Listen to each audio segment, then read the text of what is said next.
Hello everybody, welcome to Woodcraft Revival, where we talk about all things wood.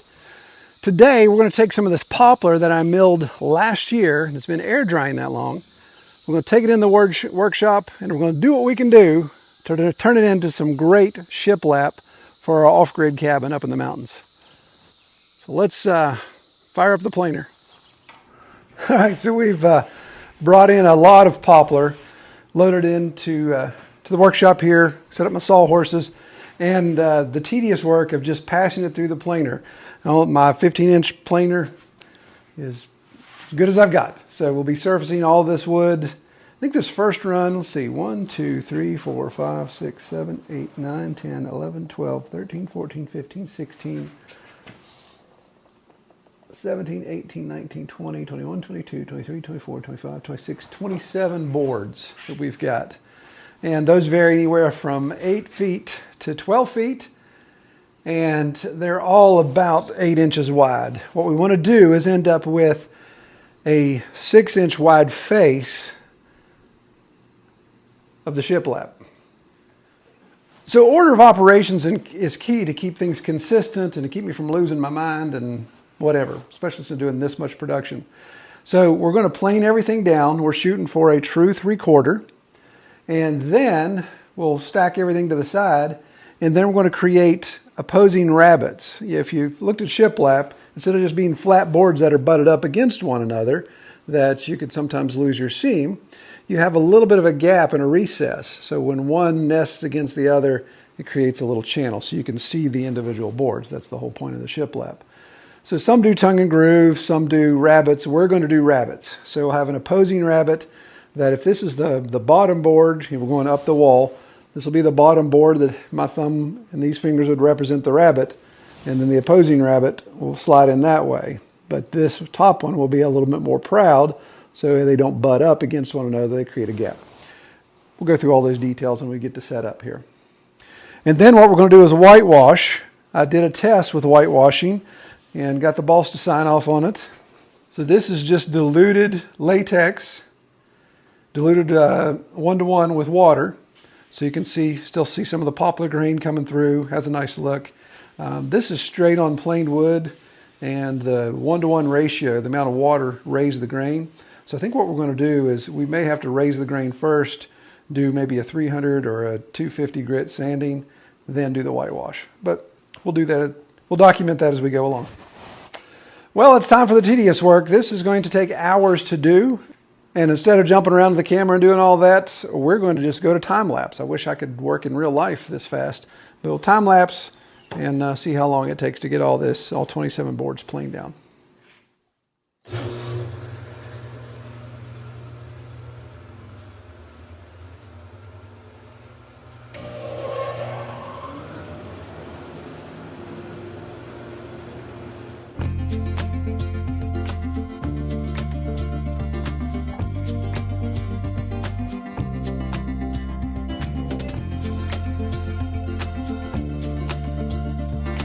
Well, found something with the planer, unfortunately.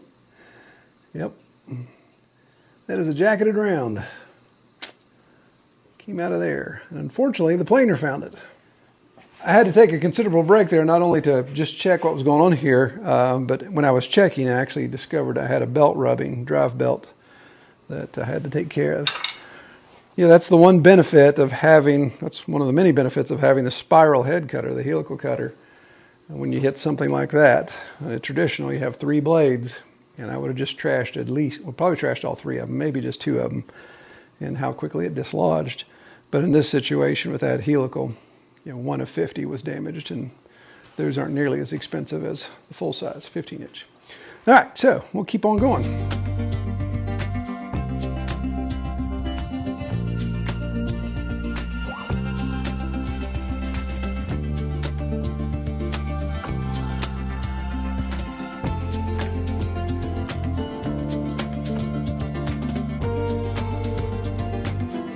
So everybody's surfaced here. That took almost forever. All right, so the next step is to go to the table saw, and we want to find a true edge. And ideally, we want to put a true edge, rip it through the table saw so we get a nice clean edge on one side. And that's going to be our reference side going forward. And when we cut away the waste and start building our rabbets, then we're always using this dominant side, this heiress, if you will, I guess. So now is going to be the fun time of ripping down 28 boards that way. And let's see what all we need to do. I think I'm going to rip them and just stage them right back here. All right.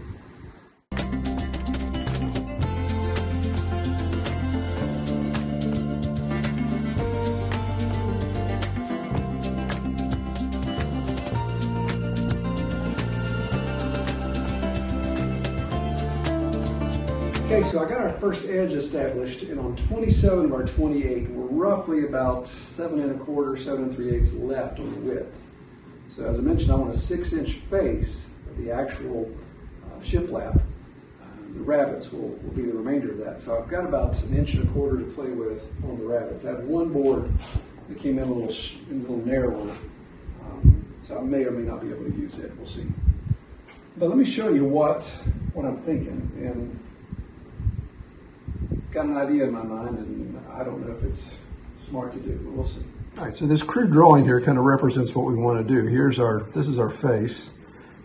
This would be a rabbit on the back side, and then a rabbit on the front side down at the bottom. So I'm thinking making this rabbit wider than this rabbit. So if you imagine the piece that goes underneath it,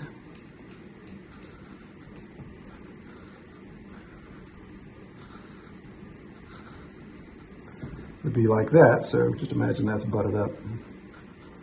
So when that butts up against that one, then there's a gap left here. And I think I want that gap to be about 1/8 of an inch.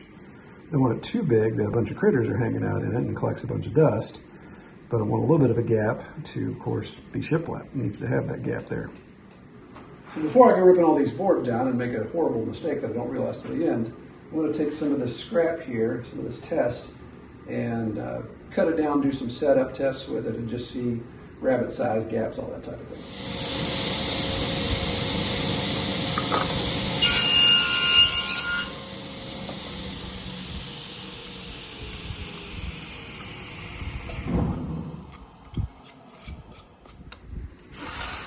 All right, so really the curve of the saw blade is what we want the difference of. That's 1/8 of an inch. So difference between the bottom rabbit and the top rabbit should be 1/8 of an inch. So I think we could do 1/2 inch, 5/8. That gives me more face. All right, so here's the part that may not be a good idea. Thinking it through. So what I've done is I've taken my dado stack and I've created a 5/8 stack. So that's my two main 8-inch rounds, and then see 3 D chippers. These are just the size. And then put my 10-inch blade back on. So I know the height difference between my dado and my blade, my cutting blade, is 1 inch. So that gives me plenty of clearance to be able to rabbet the board and cut it to its final width at the same time in one pass. That would save a ton of time, give me tons of consistency, and hopefully I don't die. Now I'm thinking it through. I think it'll be fine. Everything's dogged down. There's plenty of shaft for the spindle to lock onto. The nut's tight. Everything's good there, so I'm not worried about it flying apart. I've even got a shim between my 10-inch and my 8-inch round, just so I don't get into the teeth of the 8-inch round. I don't want it necessarily rubbing against that. So I think there's not any flex to that. So I think that's going to work. And what I want to do is set my dado height to 3/8.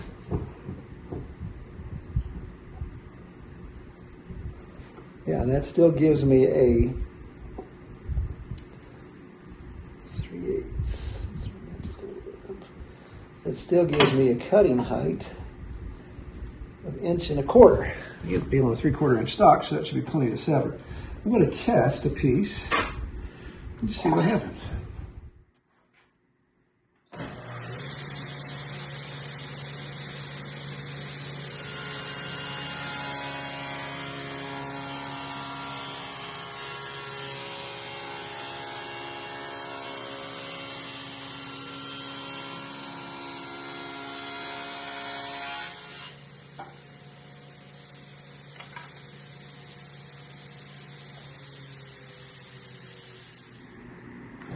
That did what I wanted it to. So there is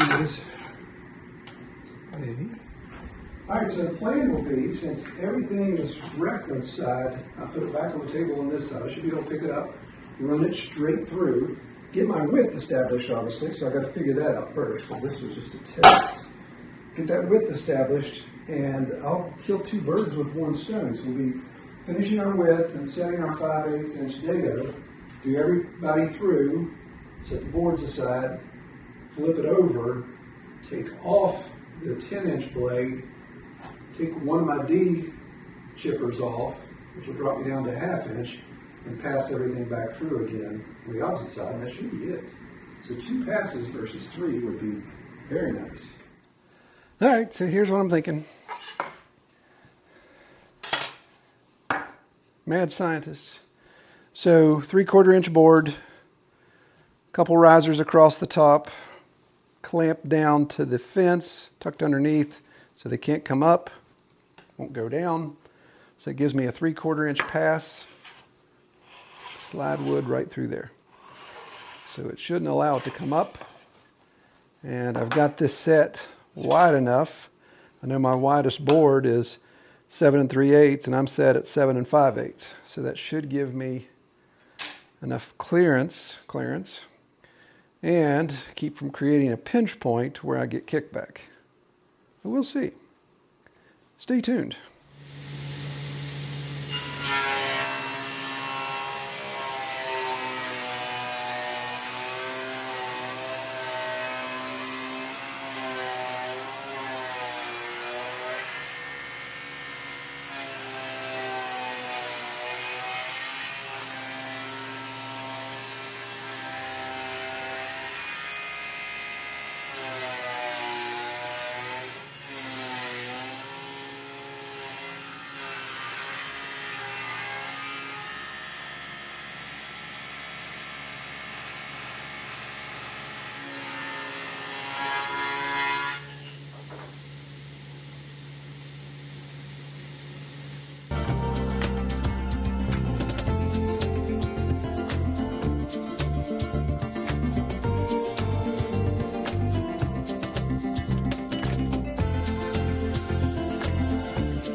The one I was looking for. Okay, so it's the next day, and we want to do the final pass to cut the opposing rabbit on the back side of the board, the non-face side. So what I'm going to do is take apart my jig, actually just remove it for a second. I'm going to go ahead and take my ripping blade off, reduce the dado stack, and leave the ripping blade off. Obviously I don't need it, but I want to reduce that stack because we're going to go an 1/8 of an inch narrower. And then we're going to raise it, again, to take care of any of those little undulations. I'll raise it probably an 1/8 of an inch as well. So I'll get that torn down, and then we'll set up and run everything through. All right, I got everything set up and tested. I ran my scrap oak board back through to get a test.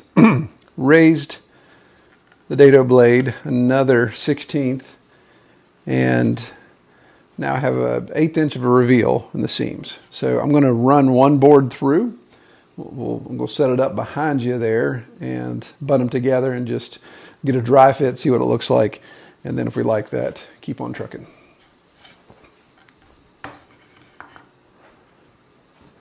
I had to remember with my orientation, so everything is laid out with the face rabbit up, pointing that way.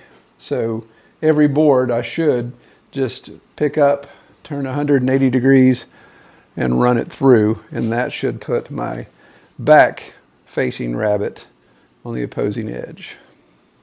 Hopefully, if I orient them all the same way.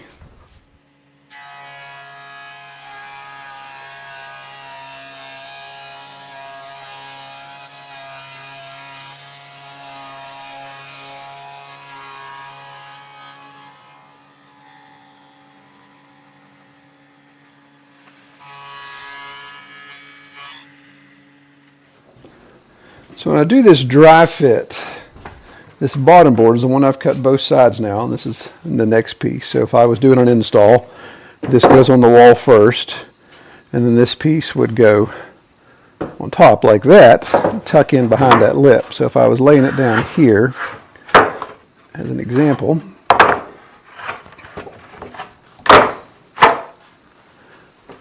you can see we're getting a good edge, the beginning and the ending. So I got that 1/8 inch reveal, but I'm getting a pretty good fish belly here. Keep them together. What it is, this board actually bows down a little bit. So when I go to do the install, what I'll have to do, of course, is start on that end, on the wall, 16 on centers, put my nails and have to stand on this end, push it down, do whatever to try to get that fish belly out of it so my gap isn't as obvious. And then, or another thing I could do is, which I'd hate to, is start cutting these boards shorter. So 16 on centers, I could cut them at 36, but that's just more seams to make, and I want to try to keep least amount of seams as possible, especially since I don't have a tongue or groove on the ends to butt things up. It'd be nicer if it was clean install across. But it is what it is. We'll work on it as we install and detail that process as well. So let me cut the rest of my dados in and move on to the next step.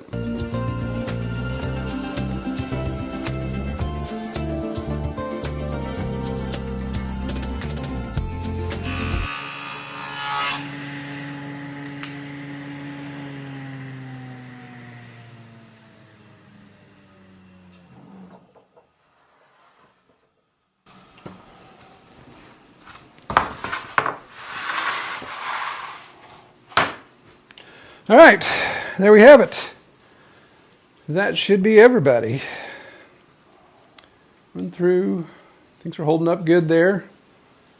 So I think we're going to get desired product. Now, if you zoom in and look, and you see that I have some boards where there's checking on the end, splits, those type of things. I left that on while we process, and probably even leave that on all the way up past painting, because it's just one of those things, you have that edge material, you know it's going to be waste, so it gives you a little bit of freedom to go jog one way or the other. And if I have to glue a tiny little check because I'm running right up against the length I need, then I have that opportunity. But also, just as I'm passing out of this last element here, there's the longer boards, they want to bow down a little bit, so there's an opportunity for that to lift up in that last couple inches, the rabbet not be as deep.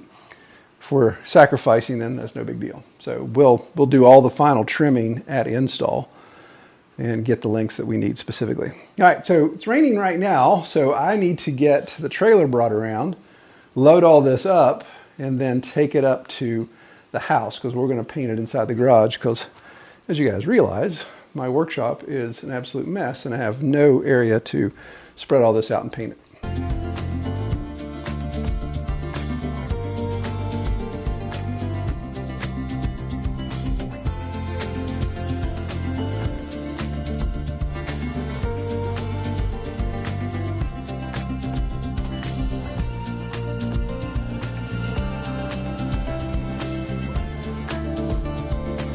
All right, so I'm running out of daylight, but we got everything painted.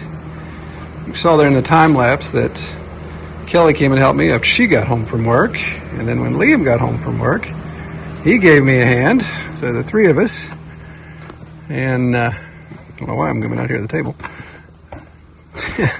No wood on the table, but we watered down. I don't know if I mentioned this. We watered down the latex paint. I just got a basic latex paint from Lowe's. Non-tinted Valspar or something. Valspar something that covered it up, but just a basic matte flat, I think it was flat finish is what we did, and then watered it down 1-to-1 ratio, so 1 part water, 1 part paint, and went a long way. So we've got probably more than half a gallon left. Now it's time to get cleaned up. I just got white paint all over my camera.